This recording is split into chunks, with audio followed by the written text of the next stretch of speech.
Hello gamers, welcome to a preview of the Queen's New Capital. That's right, this is a preview of the Queen's New Capital by Esper Games.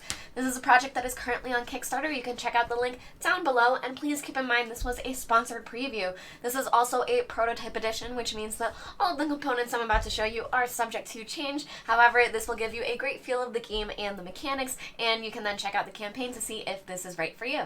The Queen's New Capital is a deck building game in which players are going to be using their player area to be deck building, to be giving them different actions, as well as playing out their tableau to have different factions available to them, and they will be doing this to score as many seal points as possible. And depending on the scenario, you will have to get a certain amount of seals off of your player board and onto the main scoring board. There are going to be different ways to do this, but there's going to be one main way in which you'll be trying to do this, which will be going up on these tracks, and when you hit the end, you will be able to score a seal. Now you can see for the example that is set up, players are trying to score 4 seals, so the first player to have 4 of their seals placed on these boards would then win the game. Now that sounds very simple, but there's a very complicated, not complicated, but very thinky and fun way to get there, so I'm going to walk you through that because you definitely have to take quite a few steps to get that strong.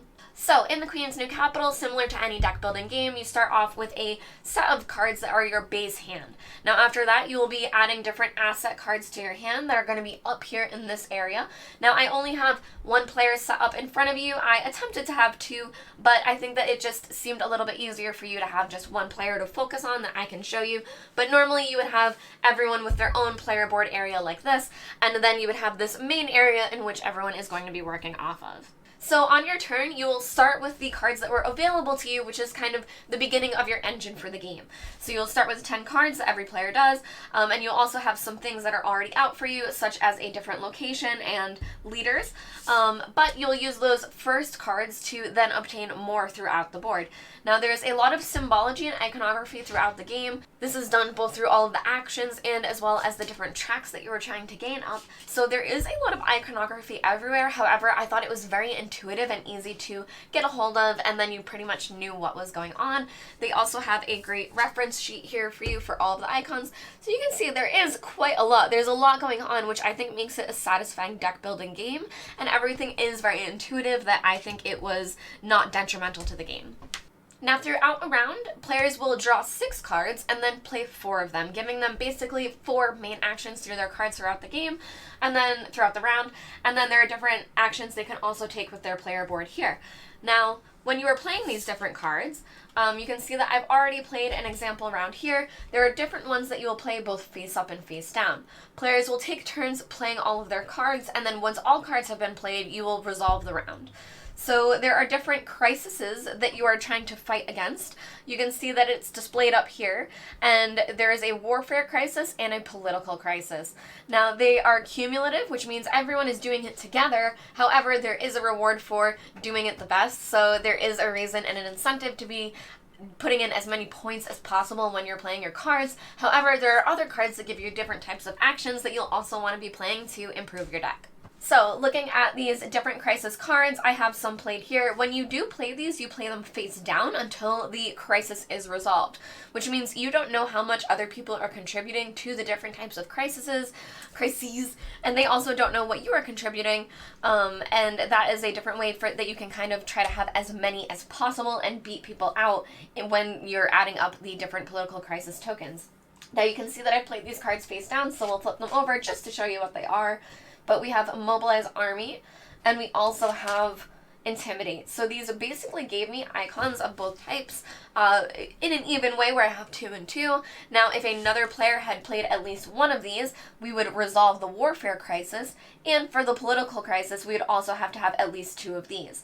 Now there are tokens that you'll gain from cards throughout the game, and when you get these, you can then use them in a situation like this. So I would be able to add a 3rd, hoping that someone else played at least 1, and then we would be able to resolve that crisis. Now, that is only for a 2-player game. In a 4-player game, you would need 8, so that would be even more reason to be using your tokens, or at least paying into it as much as possible.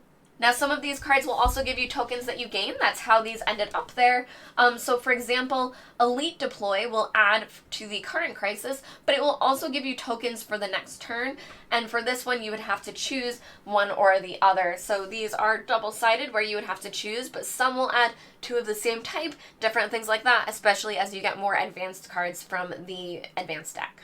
So those are the two types of cards, the ones that you'll be playing face down. But now let's take a look at the third type of card, which are actions that you'll be taking in front of other players, and they'll know what you're doing because you're doing it as it happens. So you can see, for example, I have this administrative down in my discard pile. I'm just going to put these here. Down in my discard pile, I have administrative, which means I would be able to reduce my resistance by 1. Those are tokens that you'll gain when things are resolved. I guess I should just explain it now. I was going to do it later, but now's as good a time as any, so let's just get there. These different crises, when you resolve them, if you are unable to resolve them, you will take a conflict token, and this will be placed in one of your regions. So where you have different regions available to you, you would have to place one, and if I gained another one, it would need to go in one without the token before adding ones to ones that already have tokens, basically meaning that you need them evenly spread out throughout all of your regions. So this card would allow me to remove one, and it would also allow me to return the action cube back to my board. The action cube is something that you're using on your player board, and since I've described the 3 different types of cards, I will now move on to what this does since it naturally led us there. So on this board, you'll have tracks up here at the top. Now there are different factions that you are favoring that once you get to the end of their track, you will get the action that is available to them, and you will be able to use that. For example, you can see that I already have one of the fish icons here, so I've moved one up on the fish track.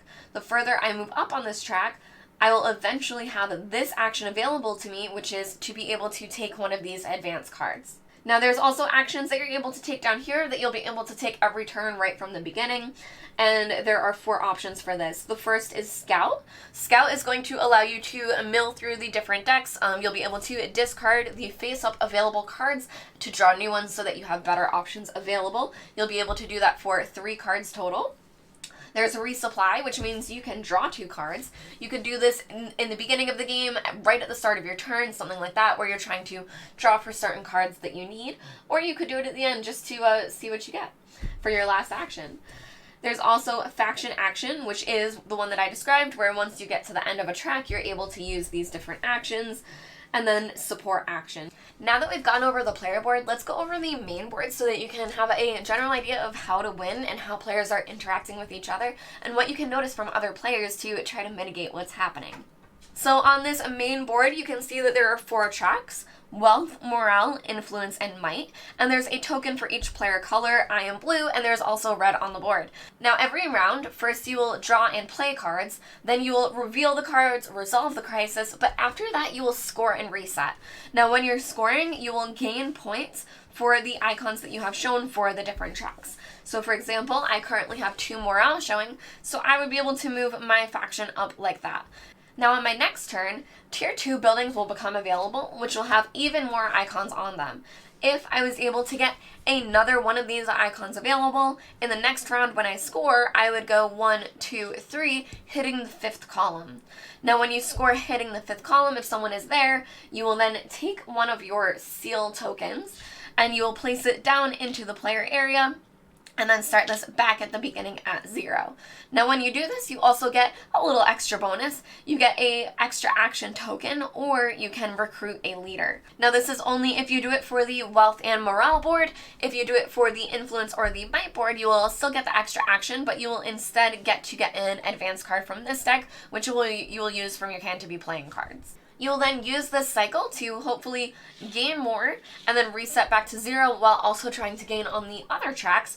And the other ways that you can also play seals is the first time that you reach the end of a track for a certain faction, you'll be able to place a seal there. For example, if I got all the way to the end of the fish first, I would be able to place a seal here and score for that. You are also able to score for the current scenario. For example, this one has an honorary seal bonus of building a tier 3 building. So as soon as the first person builds a tier 3 building, which we'll get to in a second how you build those, but as soon as you do, you will also be able to take a seal token and place it up on the board in order of whoever did it first. So let's talk a little bit about these buildings. One of the things that you're going to be able to do on your turn as one of your actions is to take one of these buildings. It's going to be a symbol that looks like this little building symbol that's on the cards. And in the beginning, you'll only be able to take tier 1 buildings. Starting with round 2, you'll be able to take tier 2 buildings. However, you'll be able to need to pay the cost for them. Now to do that, you can only place a tier 2 building on top of a color of the same type as a tier 1. And a tier 1 building must have 2 structure tokens on top of it. Now, a build action will allow you to place these structure tokens on top of the building, so you'll be building them up until you have 2, and then when you acquire your next building, these would be available because they would have come out for the next turn. So that's not a great option for us. Perhaps we would scout to get rid of these and try again. All right, and that's great for us. So now if we did a take building action, we would be able to spend both of these and upgrade our building to this building. Now the same thing applies for tier 3, where you would need to place these tokens on them before you are able to upgrade to a tier 3 building. Now the thing that these buildings do for you is it provides both your faction symbol plus the things that you're scoring for to gain on these tracks. And the other thing that they provide is they are somewhere for your leaders to be able to stay. Now, leaders are different people that you're going to be gathering throughout the game. There are these cards, which are your advanced cards. Those go into your hand and shuffle into your deck to be played. However, these square cards are your leaders that will give you different abilities. Now, you can have 2 leaders per building, which means that you will need more buildings to be able to have more leaders, and you cannot have a leader without a building. One other final thing to note about buildings is you can only have up to 4 in a row. Now you can see that I have the Master Scout. His ability is you may discard 1 leader from the common pool whenever you gain 1, which means I would be able to look here, discard 1 first, and then gain 1 to hopefully gain a better one if I don't like any of the options available. In the Queen's New Capital, players are going to be taking leaders to help them throughout every round because they will be sticking around. They'll be taking different asset cards to hopefully deck build and make their deck a lot better. You'll also be able to discard from your deck at the end of every round to hopefully thin out those base cards that you started with if you don't want to be using those. And you'll be making your player board better and better, that you'll have more abilities available to you later in the game, which gives you that sense of a game ramping up and being very slow in the beginning, similar to a deck builder when you start with those base 10 cards, and then by the end of the game, you are doing everything that you want to be doing and you feel very comfortable with your play. Now, there are multiple scenarios that will change throughout every game, so players will have different objectives that they are fighting towards, and it will change the play for you every time that you play. Of course, there are a limited number. However, that along with the variety of cards, the game will be pretty different for you, especially depending on the number of players that you have as well. Overall, I felt that the deck building along with the tableau building was very satisfying. I also very much enjoyed that you were drawing 6 cards and then taking 4 actions, meaning that you weren't forced into playing every single card from your hand, and you had some agency there in what actions you're able to do. And I thought it was very charming with the head-to-head battling, that you are gaining favor in different areas and racing for your own points as opposed to battling against your opponents. This has been the Queen's New Capital. It is currently on Kickstarter. Thank you all for watching this preview, and I will see you guys next time. Bye!